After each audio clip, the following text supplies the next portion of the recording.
Olá, sejam bem-vindos ao Habitability, um podcast oferecido pela MRV Co e apresentado por mim, Luiz Gustavo Pacete. Neste episódio especial do Prêmio Habitability, Simone César, fundadora e CEO da Nina, vencedora na categoria Caminhos, fala sobre tecnologia, mobilidade, acessibilidade e empreendedorismo social. Si, muito bem-vindo ao Habitability, viu? E parabéns pelo reconhecimento. Obrigada, Luiz. É um prazer estar aqui. Sabe que eu nem vou ler aqui a tua biografia e vários outros prêmios e reconhecimentos, mas eu acho que quando a gente fez a premiação, né, eu acho que você foi uma das primeiras ali e foi muito interessante, né, de poder aprender um pouquinho como que surgiu Nina, de onde surgiu, né? Eu queria que você compartilhasse agora um pouquinho com os nossos ouvintes, né, como que ela surge e ela surge para resolver o quê, na verdade? Legal. Eu nasci e me criei no subúrbio de Recife, num dos bairros com menor índice de desenvolvimento humano aqui do município. Eu sou filha de uma ex-cobradora de ônibus, mas não só minha mãe trabalhava com transporte dentro da minha casa, meu avô, o pai dela, também era cobrador de ônibus. Eu tenho um tio que até hoje é motorista de ônibus, uma prima que é maquinista. Então, a mobilidade urbana sempre esteve presente na minha casa na condição de trabalhadores, né, de percepção de trabalhadores e não de tomadores de decisão. E minha mãe passava nada menos que 12 horas vulnerável dentro da frota urbana. Eu sabia muito bem ali o que era ser a filha da cobradora e logo em seguida, no início da adolescência, descobri o que era ser a usuária do transporte público e o que eu estava vulnerável naquele meio ali. Então, a Nina, realmente, essa configuração, ela vem da percepção de suburbanos, de pessoas periféricas, trabalhadores que moram no subúrbio, usam o transporte público diariamente e entendem as dores, de fato, que é andar no transporte público, né? Principalmente a gente que nasce mulher na periferia. Como que surgiu aqui, olhando, né, um pouco, eu acho muito interessante essa vivência que você descreveu, né, uma vivência familiar, mas é importante destacar que vocês não estavam na perspectiva de tomadores de decisão, né, apesar de você hackear o sistema e mudar um pouquinho, mas quais eram os problemas, na verdade, quais são ainda os problemas pelos quais a Nina surgiu para resolver, né? Claro, a gente está falando de uma perspectiva do teu contexto, mas isso é um desafio no Brasil inteiro, né? Em todas as regiões, em qualquer tipo de transporte. Quais são os problemas que a Nina surge para resolver? Bom, é importante frisar, Luiz, isso justamente. E dentro dessa perspectiva de onde eu nasci, como eu cresci, etc., eu ingressei na UFPE, na Universidade Federal de Pernambuco. Então, eu precisava pegar ali 3 ônibus para me deslocar até o campus, etc. Todo santo dia, 3 para ir, 3 para voltar. E quando eu estava na UFPE, eu consegui um estágio para trabalhar no departamento comercial de uma administradora de frota de ônibus. Então, eu estava saindo da condição da filha de cobradora, usuária de transporte público, e agora dentro do sistema, né, como estagiária dentro de uma empresa rodoviária.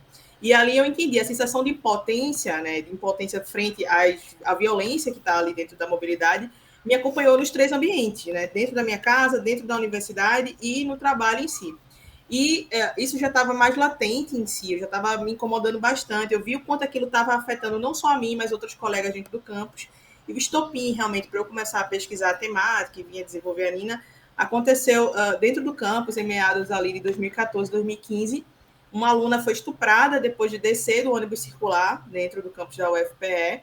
É só para você entender em números, a cidade universitária aqui do Recife, ela tem em média 17 linhas, 75 mil passageiros transportados por dia. A UFPE oferece uma dessas linhas, que se chama circular, e uma aluna desceu, foi seguida e um cara arrastou e estuprou dentro do campus. E aí, isso foi num dia específico, no outro dia, quando eu chego no estágio, saio do estágio e vou para a universidade, estava o trânsito todo parado em frente à reitoria, porque estava ocorrendo o primeiro protesto com relação a esse caso, porque esse caso, né, trouxe a exclusão de outros, porque além do crime acontecer, tem a sensação de impotência, você não querer falar, mas aí quando uma fala, outras começam a falar, e a gente percebeu que isso não era de uma aluna específica, todas as alunas do campus estavam sofrendo com relação à insegurança. Então, por exemplo, a primeira coisa que eu percebi, isso antes de começar a desenvolver a Nina, tá? Era a desistência. Eu mesmo não queria não queria me matricular em disciplinas que eram final da tarde, início da noite, para largar as 22 horas e ficar no ponto de parada. Então, eu comecei, naquele momento, aquela sensação de potência, me deu um gás para eu começar a querer entender, em termos de dados mesmo, o que era aquilo que me acompanhava a vida inteira? O que é que acompanha todas as mulheres? É um problema comum quando você vai conversar com uma mulher que usuária do transporte público.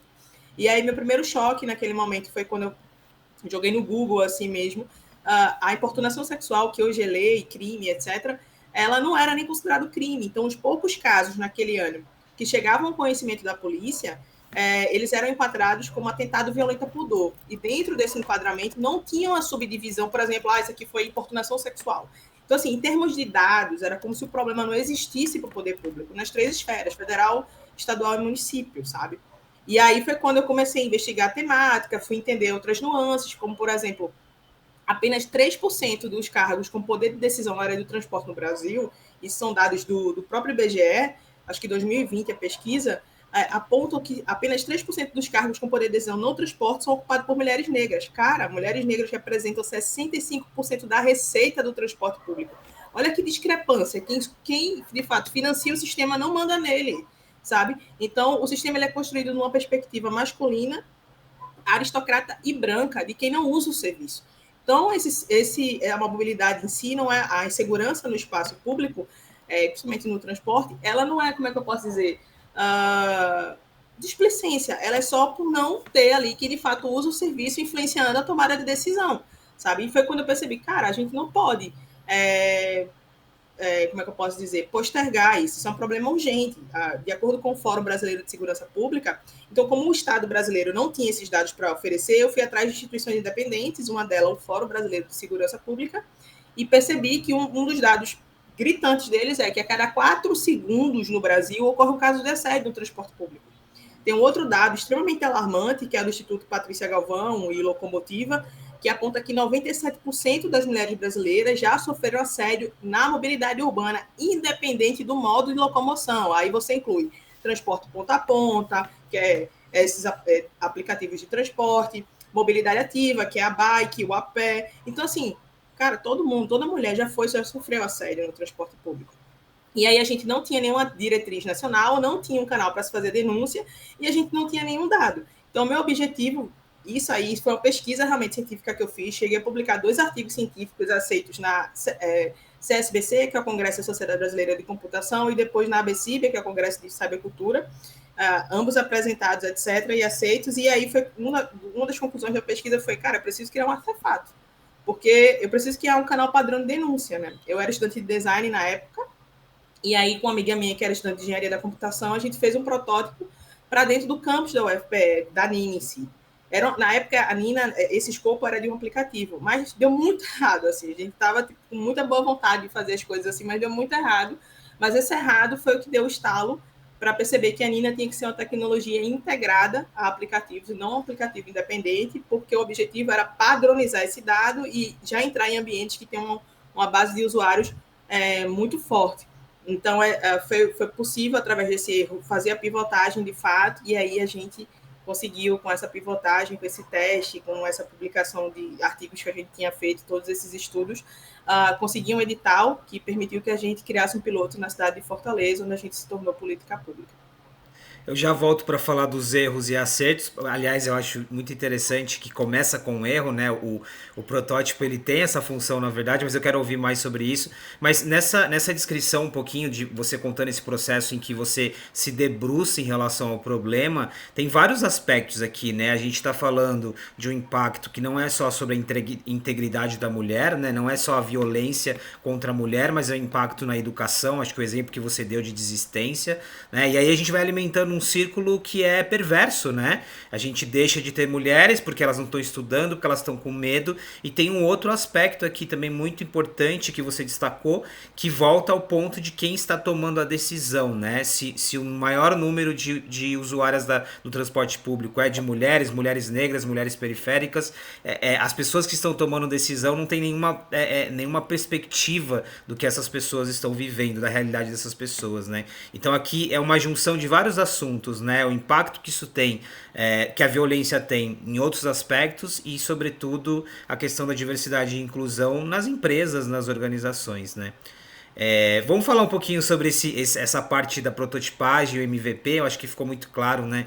A parte que você falou da pesquisa dos dados. Como que é? Como que é você desenvolver um protótipo, colocar ele na rua e começar a aprender com os erros, né? Eu acho que aí tem vários aprendizados já. Luiz, eu vou te dizer assim, eu não tinha muito a noção do que eu estava fazendo, não. Eu estava indignada, sabe? Assim, eu estava tipo assim, cara, eu preciso fazer alguma coisa, sabe? Assim, não é possível, sabe? Tipo, não é possível que ninguém tá vendo isso, assim. Tipo, ficar por isso mesmo, assim. Então eu tava. Era uma liga. Na verdade, né? Não era. É uma ligação visceral que eu tenho com o problema. Eu não falo muito isso, geralmente, eu não falo isso, eu já passei por uma tentativa de latrocínio, que é o roubo seguido de morte, na parada de ônibus. Eu levei 3 facadas na parada de ônibus. Isso eu já estava desenvolvendo a minha. Então, fora toda essa questão, essa violência, ela sempre foi muito próxima a mim, assim, sabe? E eu não falava isso. Então, assim, o que me movia era a justiça, sabe? Assim, então eu não entrei nisso com a cabeça de, nossa, vou criar uma startup, vou fundar uma empresa, vou gerar dados. Velho, o que eu queria era chegar para a população e dizer, ó, reporta, porque a gente tem como pressionar o poder público para fazer alguma coisa, sabe? E eu sabia que com dados, sem dados, não tinha como a gente fazer isso. Então, a minha iniciativa no primeiro momento foi, calma, eu preciso entender, eu preciso contextualizar melhor a problemática. Então, contextualizei bem, só que eu não sabia que eu estava preparando meio que um storytelling, sabe? Eu não sabia que eu estava fazendo isso, mas eu estava fazendo isso.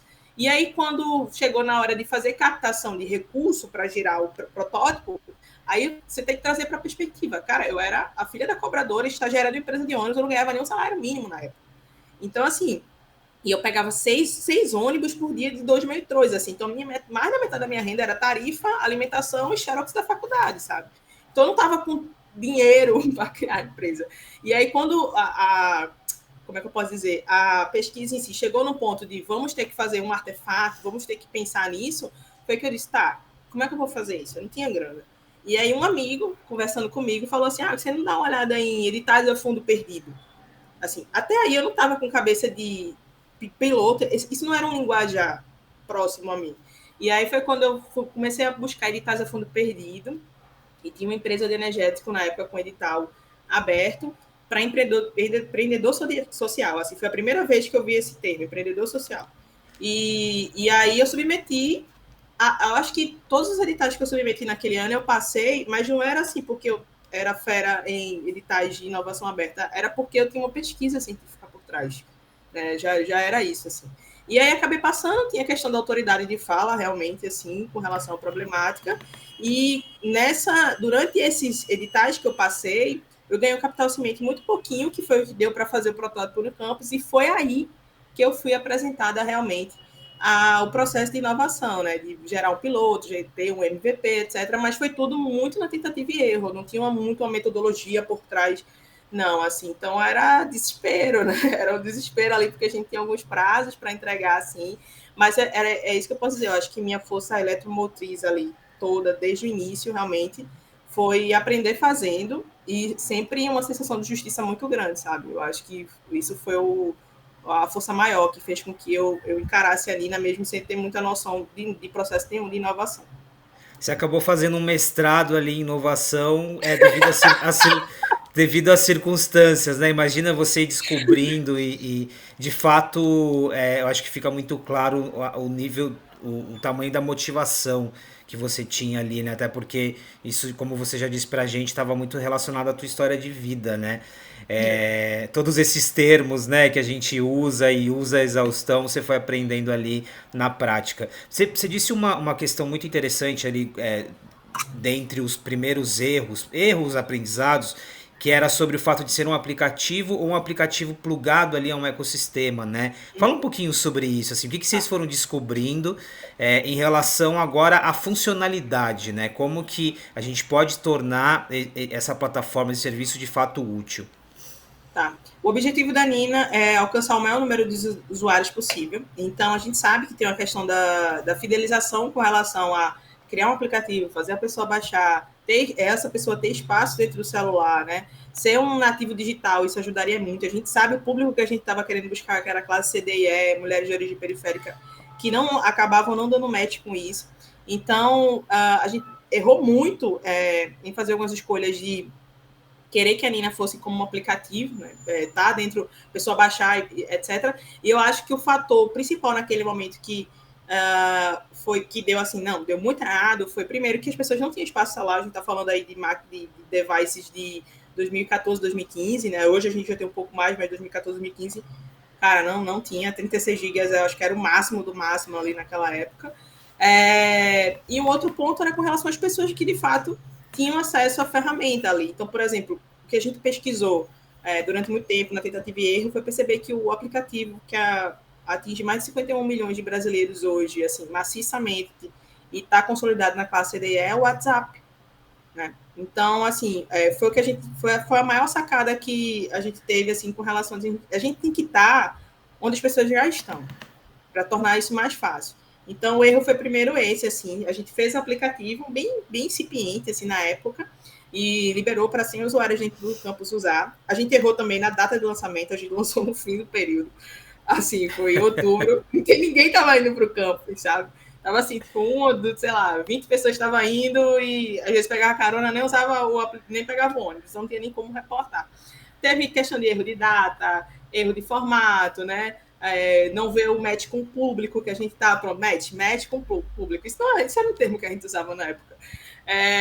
Uma questão do próprio brand também, ó, isso era um termo que a gente não usava na época, do brand da marca e tal, assim, com a Nina. Enfim, teve um erro, cheio de erro lá, e aí depois a gente mapeou nesse processo esses erros e a gente foi otimizando, né? Então, nessa segunda versão da Nina, ou na versão da Nina 2.0, agora que a gente lançou na cidade de Fortaleza, a gente viu aí a alta adesão, a todo o processo mesmo assim de denúncia que é feita da Nina. Tá 100%. Você começa a denúncia, ninguém até agora tá 100%, até ontem, né? Não sei hoje, né?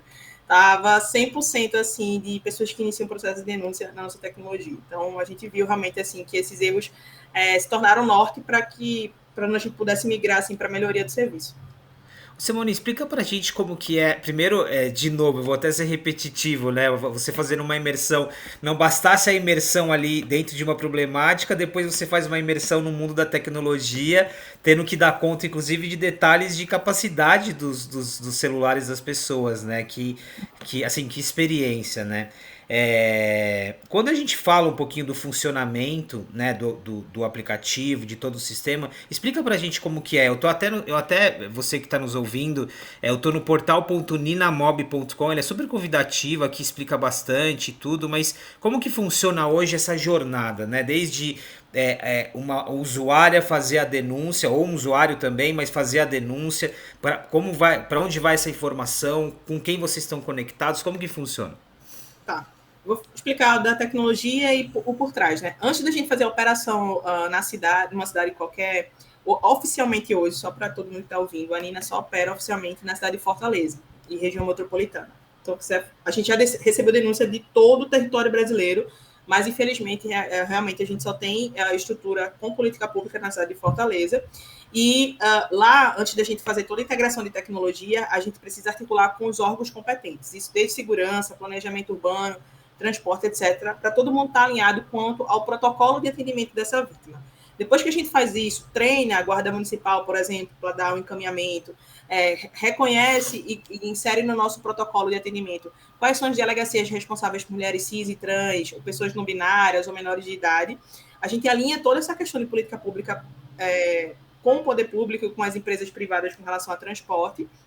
E depois que está todo mundo treinado, enfim, esse protocolo está estabelecido, a gente lança a Nina, o governo local, o município, lança a Nina como o canal padrão de denúncia para se fazer esse reporte de assédio. Então, o usuário, a Nina vai pedir alguns dados ali para cadastro, lembrando que todo o processo da Nina atende a LGPD, a gente reforça isso no fluxo de denúncia da gente. E a partir desse momento que a pessoa faz o cadastro, a Nina começa a coleta de informações com relação à denúncia. Você pode, enquanto fazer a denúncia enquanto vítima ou testemunha do caso, né? Lembrando que a gente pode ali também fazer, não só dentro do ônibus, pontos que a Nina também coleta denúncia, pontos de parada e terminais, a gente também mapeia esses espaços.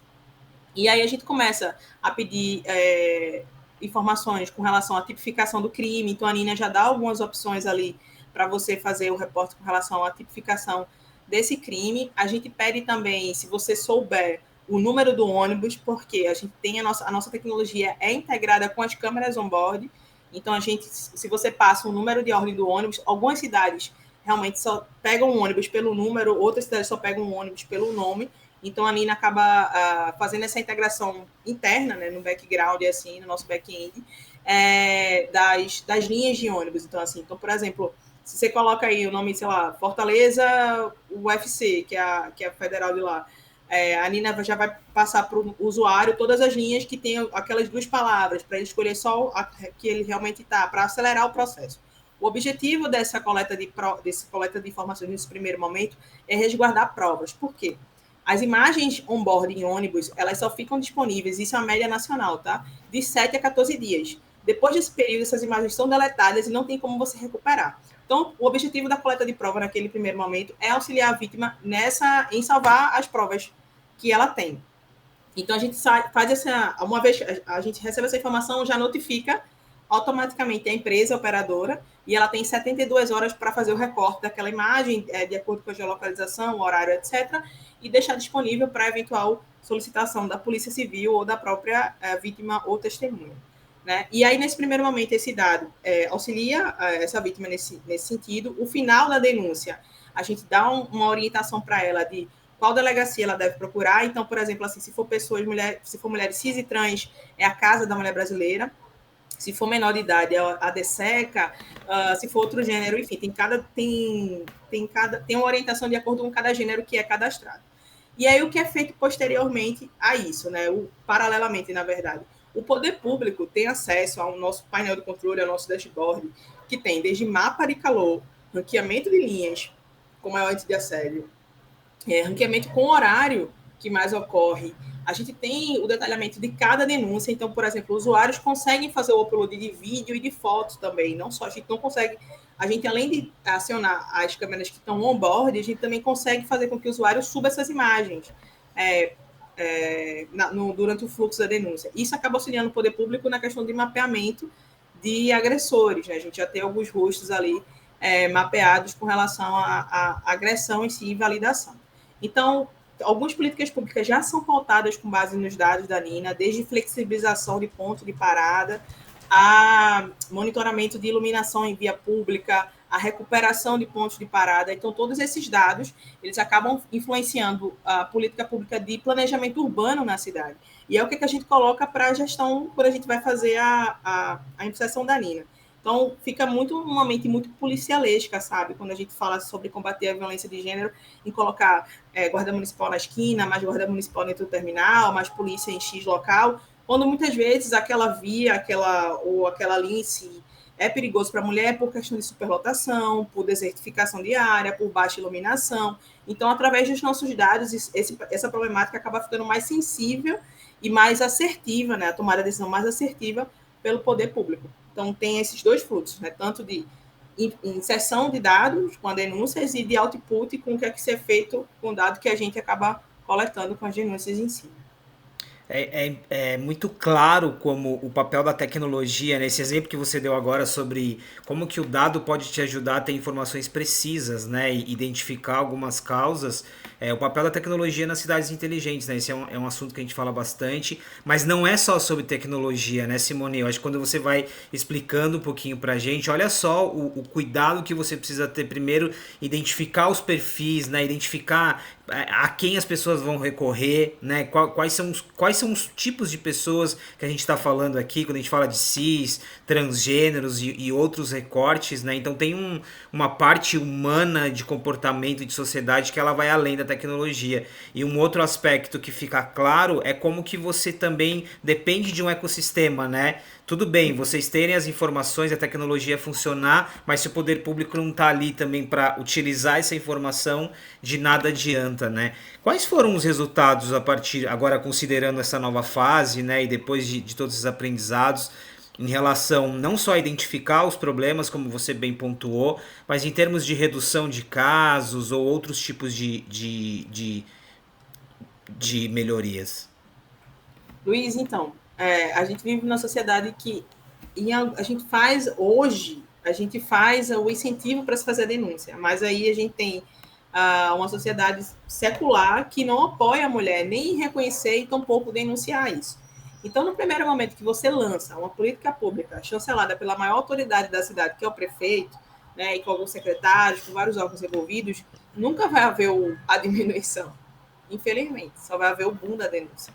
Porque o que a gente mais escuta, depois de 6 meses da primeira fase de operação da Nina, no primeiro protótipo ainda, o que a gente mais escutava, assim, eu acho que mais de 80% dos usuários que a gente entrevistou 6 meses após o lançamento era: foi a primeira vez que eu sabia o que fazer.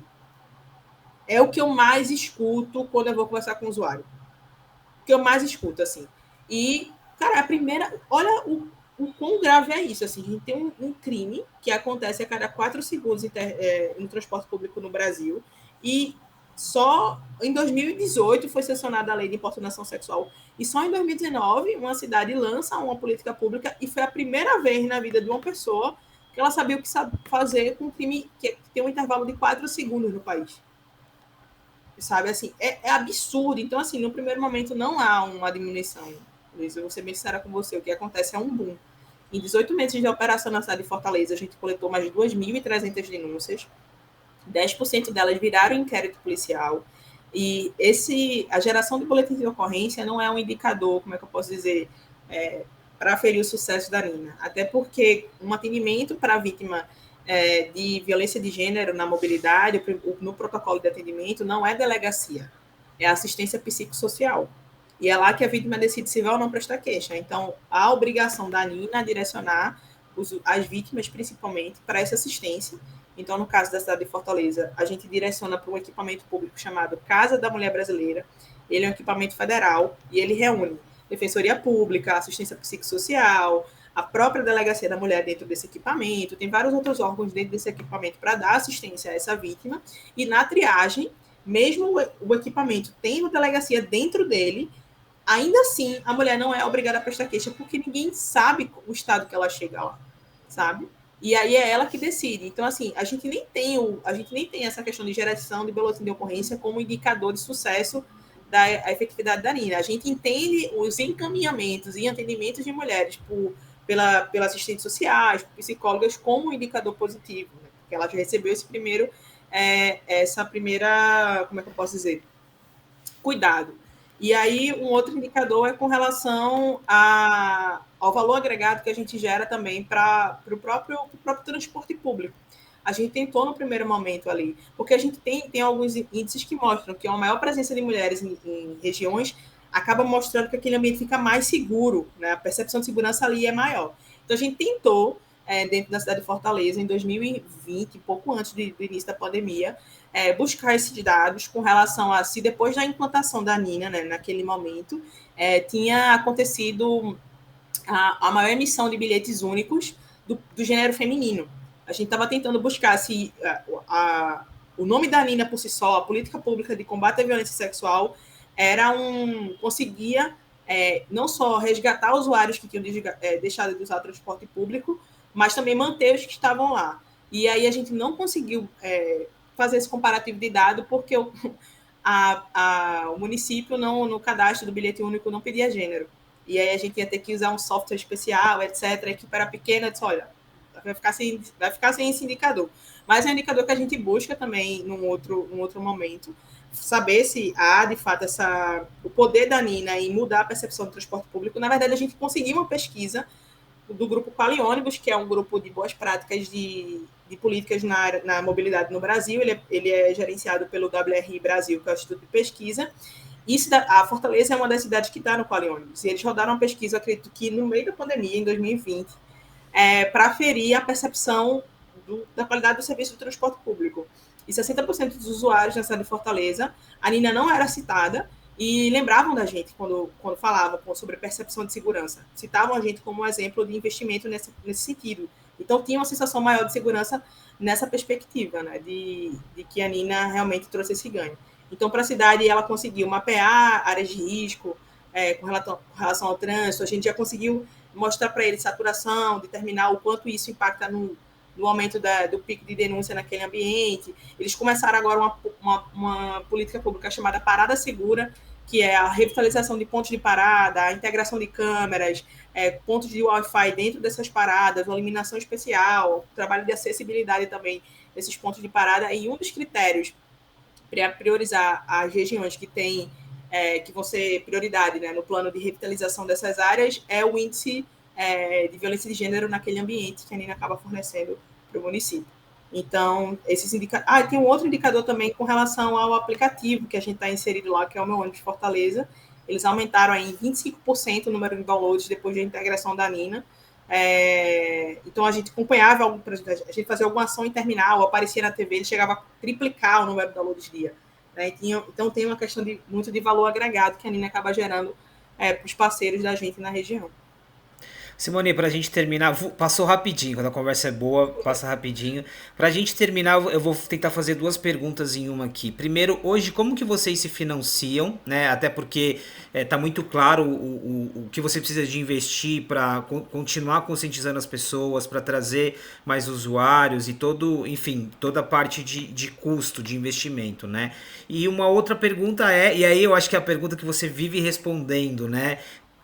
Quando levar a Nina para outras cidades, ou provavelmente a Nina já serviu de referência para várias outras cidades, mas qual que é o desafio de conseguir levar a Nina para outras cidades ou replicar o modelo dela em outras cidades?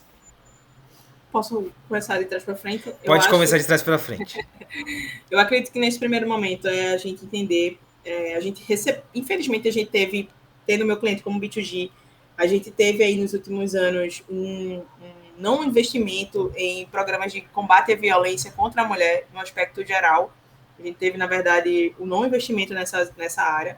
Então, eu espero que nos próximos anos esse investimento aumente, né, e as pessoas entendam realmente que isso é uma questão urgente, para ontem, mais do que necessário, oferecer qualidade de vida para todo mundo, especialmente para quem está mais vulnerável no trânsito em cidades, que são pessoas da classe CDE, especificamente mulheres negras. A gente sabe que é o grupo mais vulnerável no trânsito em cidades. E quando eu falo que a gente deve priorizar esse grupo específico, não é porque eu quero...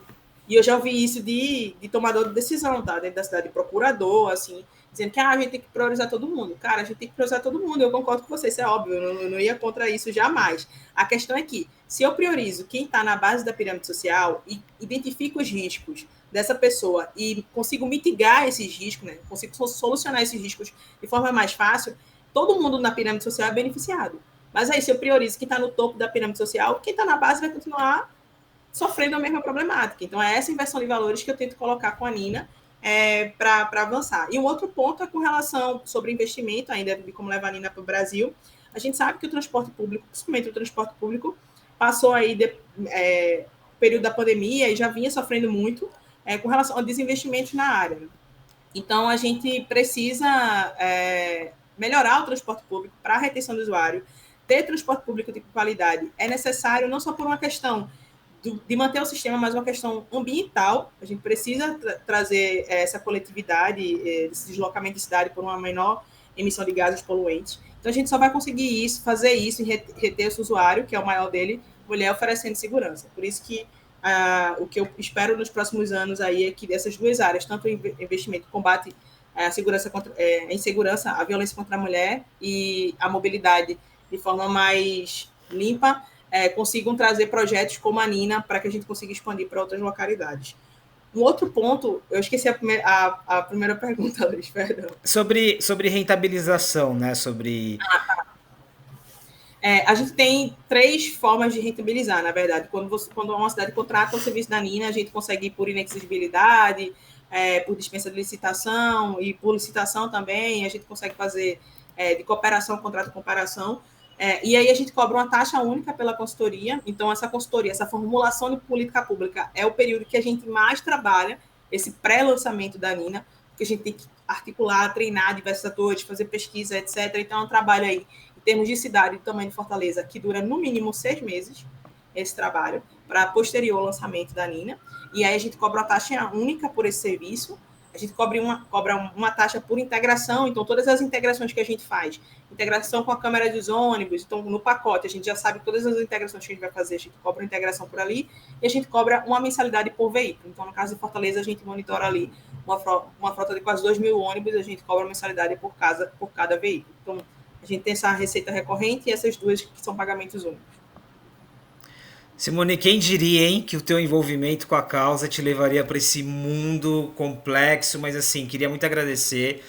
Foi uma aula, eu acho que ficou muito claro que, de novo, né, quando a gente fala da cidade, quando a gente fala do coletivo, ninguém faz nada sozinho, né? Uma coisa precisa da outra para funcionar, e algo que me tocou muito nessa conversa, né? As pessoas que estão tomando decisão, que estão decidindo, não só o ponto de vista de segurança, mas de experiência para as pessoas, né? O quanto que essas pessoas estão conectadas à realidade, ou o quanto que essas pessoas representam de fato quem é o usuário, Então eu queria muito agradecer, mais uma vez parabéns por estar reconhecida no prêmio e por vários outros reconhecimentos aqui, não só na sua trajetória como pessoa física, mas pela Nina também.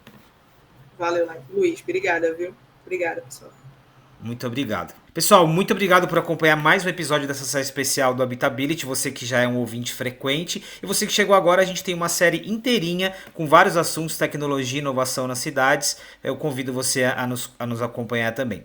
O podcast Habitability é um oferecimento da MRV & Co., uma plataforma habitacional composta pela MRV e outras 4 marcas, Lugo, Sensia, Resia e Urba.